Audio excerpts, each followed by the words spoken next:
demo in English, press the spot button, or just wait. Let your robots clean routinely so you don't have to. I'll be helping you and Roomba get to know each other better.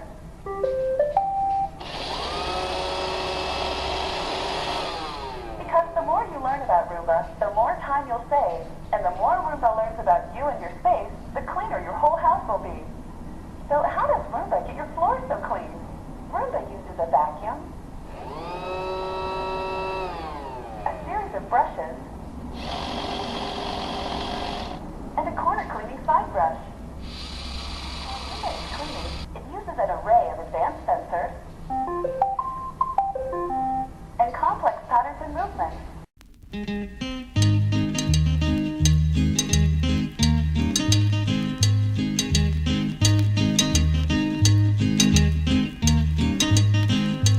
Every limbo boy and girl, all around the limbo world, gonna do the limbo rock.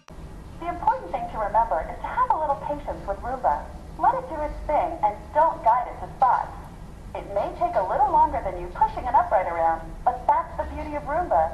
You aren't doing it. When Roomba finds a particularly dirty area, you'll see this blue light turn on.